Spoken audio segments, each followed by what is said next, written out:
حضرت سیدنا علی اکبر رضی اللہ تعالیٰ عنہ کا اسم مبارک علی اور لقب اکبر ہے۔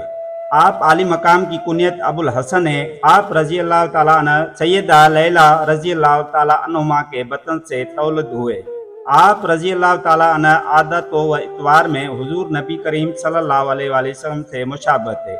جس وقت آپ رضی اللہ تعالیٰ عنہ واقعہ کربلا میں میدان میں نکلے تو حضرت سیدنا امام حسین نے آپ رضی اللہ تعالیٰ عنہ کے حق میں دعا کرتے ہوئے فرمایا کہ یا الہی، میں اپنے بیٹے کو تیرے سپرد کرتا ہوں جو سیرت و صورت میں تیرے محبوب صلی اللہ علیہ وآلہ وسلم کا مشابہ ہیں، اور ہم جو حضور نبی کریم صلی اللہ علیہ وآلہ وسلم کی دید کو ترستے ہوئے اس کی صورت دیکھ کر اپنی پیاس بجھاتے ہیں۔ حضرت سیدنا علی اکبر نے یزیدی لشکر کے 120 سپاہیوں کو جہنم واصل کیا۔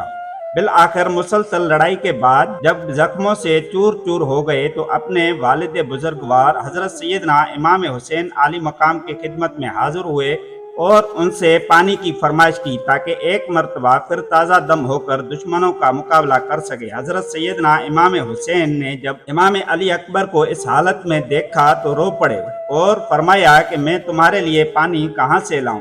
عنقریب تم میرے نانا جان حضور کریم صلی اللہ علیہ وآلہ وسلم کے ہاتھ سے شراب طہور پیو گے اور اس کے بعد تمہیں پھر کبھی پیاس نہیں لگے گی۔